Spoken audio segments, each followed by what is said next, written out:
Hey guys, welcome to the farm. It is Monday. It's actually 7 o'clock. I'm a little bit behind the schedule. Mrs. Madison's already been out. She's doing her thing. Have you guys ever had those moments in time where nothing just seems to go right? This has actually been that type of year for us. We got several projects on the house that we want to get done, starting back from January, that have not been completed or started. We have several instances where we have things that we went and bought the merchandise, contracts that haven't showed up for one reason or another. Not gonna get too far into that, but then you have those moments where time and things just seems to go according to plan. We had, you see what I have to deal with? You hear? I'm over here trying to record and she's yelling Piper's name. But anyway, of course you guys know we have does and bucks, goats, and we have our bucks already out on pasture. We're rotationally grazing our does due to the fact we want to clear in our tree line, but also we didn't have a structure for them, a barn that they could stay in if they was outside permanently. So Jamie tends to take them out in the morning, bring them back in at night, and we've been doing that for 2 years now. I swear Craigslist is like the mecca for homesteaders or small farmers, because you can find just about anything on Craigslist. On Craigslist, of all places, someone had posted a loafing shed. And the loafing sheds had been out of our price range. They range from anywhere from, I've seen as low as $3,000 all the way up to, depending on how elaborate you want to get, $10,000. But someone had posted a loafing shed, this loafing shed in particular, on Craigslist for $300. That's right, $300. And so I went and looked at it. I mean, it's an 8x12 loafing shed. We got 2 does, so of course it's adequate enough for them. However, it was not on skids and it was bolted to some concrete footings. And as you can see down there, it has some rot. I told you guys several times on this channel, I am not a home improvement, hands-on, do-it-yourselfer, Bob the Builder type person. Not at all. But $300, people. I figured it out. I put these seal plates at the bottom there. I put it on skids. I jacked it up myself, whole 9 yards, and it was ready to go. It's been ready to go for 3 months. We haven't talked about it or videoed this because the simple fact is I didn't know if I was going to be able to get it home. We called probably total of 10 different people that either move sheds or contractors with equipment to move a shed, and crickets. Nobody wanted to move this shed, or nobody returned our calls or follow up with the quote on how to move this shed. Now, if you're living in Iowa, you can vouch for me, drop comments below, but the starter kit for a rural small town in Iowa is a Casey's and a Dollar General. So if you got a Casey's and a Dollar General, you live in a small town. And so I was at our local Dollar General store at our neighboring town. I see this huge tow truck, and this guy was going to walk out of Dollar General. I said, "Hey, is that your tow truck?" He said, "Yeah." I said, "I got a shed, 8x12. Do you think you can move it?" He said, "I don't see why not." And he came over yesterday and we moved the shed. It was kind of sketchy, but we moved the shed, and the shed is here. Our future plans is going to be to move this back in the back. Of course, my tractor's not big enough, so guess what, Gary? We got a project for you.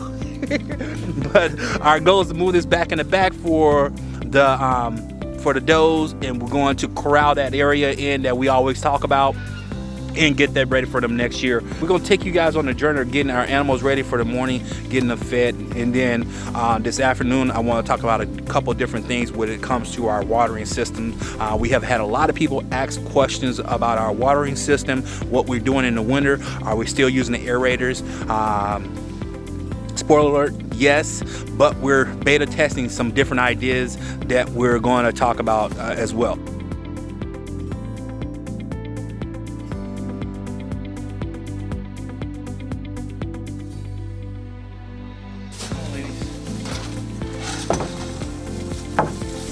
Of course, our morning chores consist of feeding our animals. One thing that we were not doing was tracking the amount of feed that we were feeding our animals and the cost, of course. And that's detrimental to a small business or a small farm or a small homestead, is making sure that you're tracking your outputs and your inputs.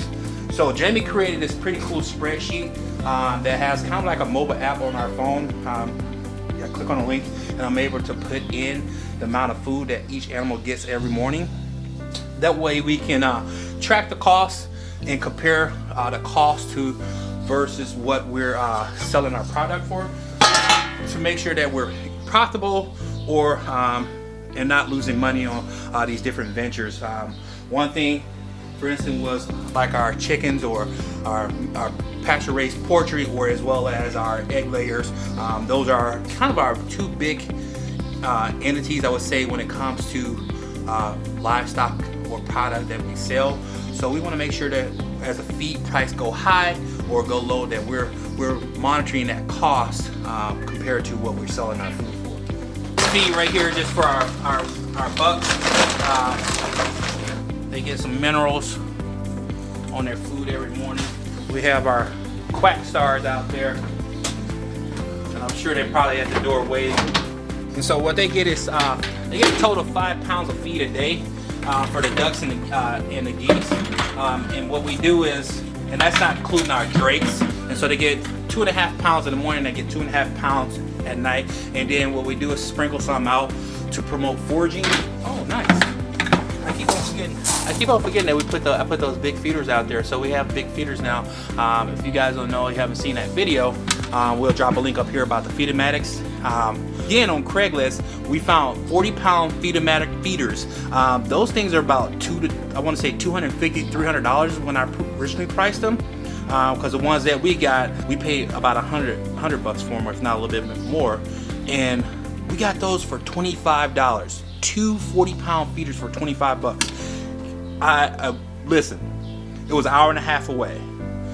I found this post and I called Jamie called her mom, and her mom, my father-in-law and my brother-in-law ran and got these feeders, which was godsend, because there's no way I'm paying $250 for a feeder.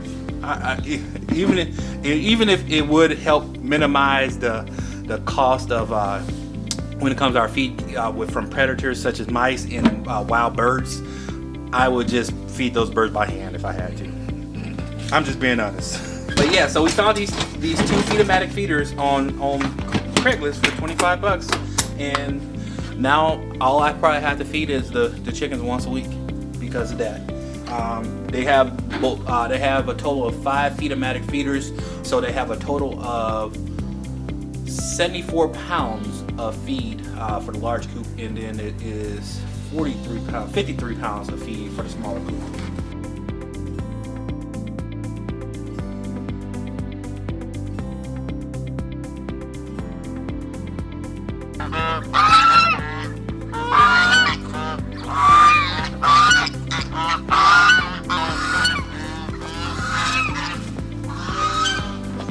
Some of you guys might say, Ryan, why do you feed your animals every day? One, it gives us the opportunity to control our feed costs, because if I put, for instance, a whole bunch of feed and can't get right run there, it's just going to get overrun by wild birds and mice. We've seen it where we give him the proper allocation of food per day, he eats it, and then the birds and the mice can't get anything, so it keeps down their population. But 2, it gives us the ability to come out here and see our animals daily, so we can know how they're doing. They can get used to us. Can't get right. I think he's getting used to us.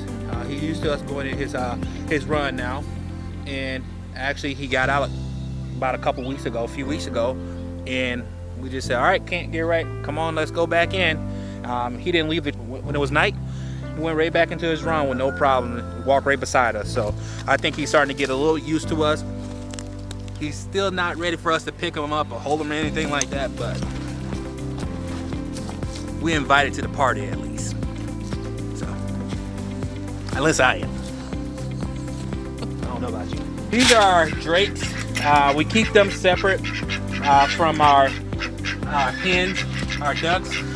Reason being, if you guys own ducks, you know why. You know why. You know why. But inside here with our drakes, we have two. One's a rooster and the other one's a mystery bird. They're gonna be going to camp here soon.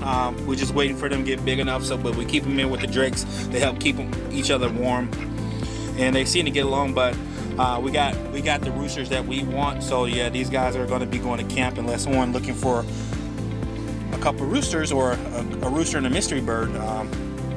Drop us a comment below. Let us know. Here.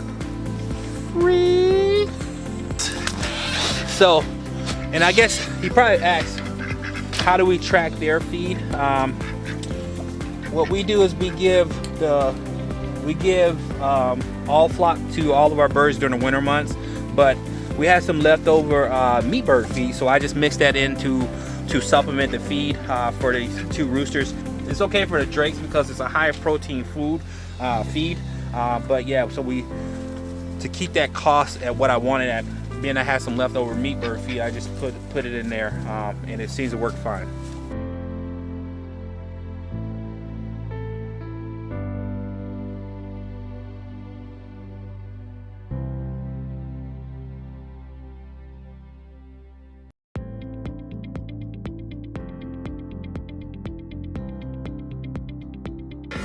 So when it comes to the goats, we have some chickens in here as well. We tried our hand at trying to produce our own pasture. It's not working out, but next year it's gonna be a lot better because we're gonna rotate these guys out of here and we're gonna focus on growing our pasture. These boys here are gonna be going out to camp here in January.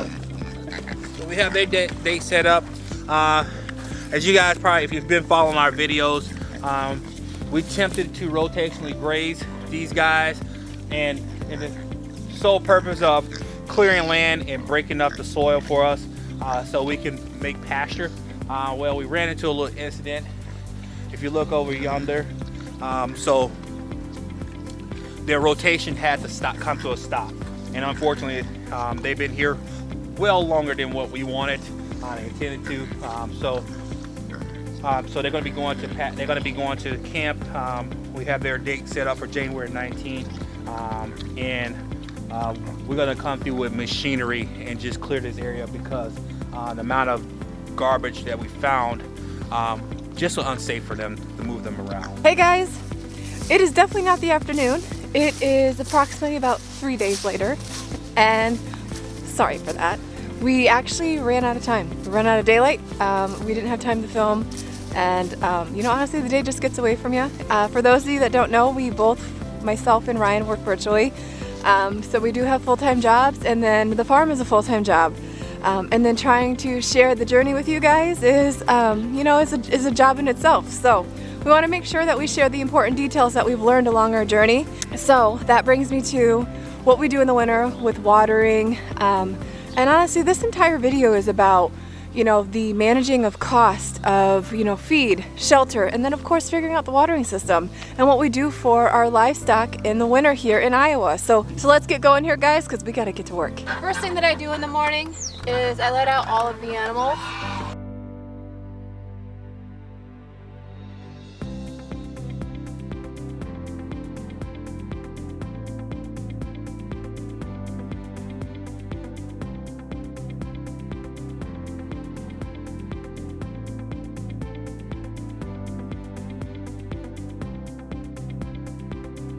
Crazy lady and her cat.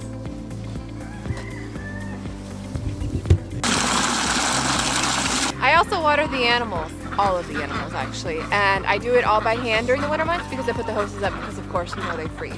Some people have been asking about what we're doing in our winter months for our watering system and if we're still using the aerators. And the answer is yes, we're still using the aerators. These are the same aerators that we were using last year. Here's a few things that I've learned from using this system from last year. Now, is this 100% foolproof? It's not. Your waters are likely still going to freeze in extremely cold temperatures. But here's a few things that we've tried throughout last season and what we're going to try into this season. First tip, swap out your water buckets with these rubber totes, because when the water freezes in here and you want to break it out, it's super easy. You just stomp on it, the ice breaks out, and you are good to go. Trust me, you will thank me on it. Go to your local fleet and farm store, you'll find them. So we are still using the same aerator from last year. This actually has not done bad at all for us. This has been a lifesaver with keeping the water moving, but I will tell you that I'm looking at a different aerator that will add more power to it that is still solar. I found it online, it's a double aerator system, and it's about 40 or 50 bucks. So this aerator that we're using, this is the same solar panel. We haven't moved it since the day we installed it from that video, and if you look, it's actually still charging. I do, however, bring these aerators in every single night, and I charge them with their electrical charger, so it lasts throughout the entire day, especially on cloudy days, because you can't trust that your solar panel is going to hold that energy. So I would highly recommend you take them in at night and charge them. Find an aerator that has a USB charger, because that will work for you guys. Trust me, that was a lifesaver.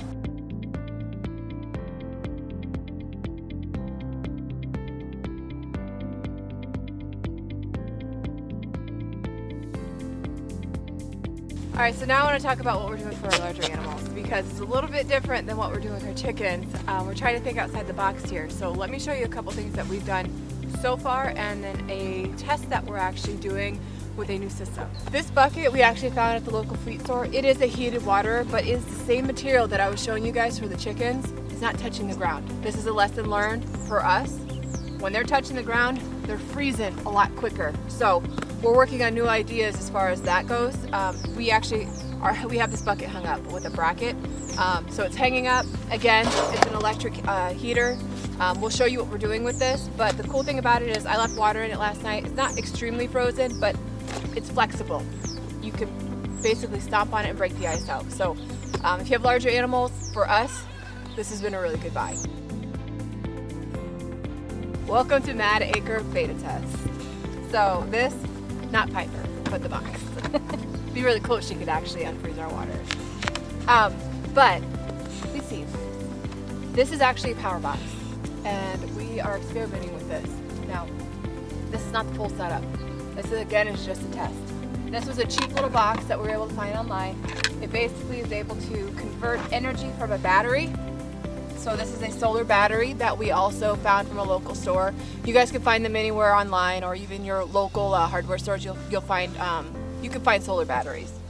And so you can see it's not a huge battery, but we also, what we've been doing is charging it at night. But here's the purpose. This power box, it basically takes the battery and it converts it into usable energy. This is an inverter. You can see that there's actually a setup on this power box where I can actually plug the inverter right in. And then this is where the electric water comes into play. Then I can actually plug the electric water into the power box. Now, so it's plugged in, I can turn it on. We've been charging this, you can hear it. So it is now powering up the electric water heater. So the idea behind it is to see if we can actually use this battery to continually heat this water source. If this battery is sufficient enough and this power box works, it's a low cost method for us. We're under a couple $100. But the investment will be into the solar panels. So we are looking to see if A, this in fact will hold the charge and keep the water from freezing on our very cold temps. And if it will, then that's when we'll make the investment for some cheaper solar panels. We will definitely keep you guys posted on that, but this is what we're trying for our larger animals when we don't have electricity so far out in our pasture that we're using solar. Thank you so much for watching, you guys. Hey, check out this playlist. I think you'll like it. Also, make sure you stop over at www.madacrefarms.com and check out our merch. We do support local. All right, you guys, we'll catch you on the next one. Please remember to like, share, subscribe, and tell a million friends or two. Peace.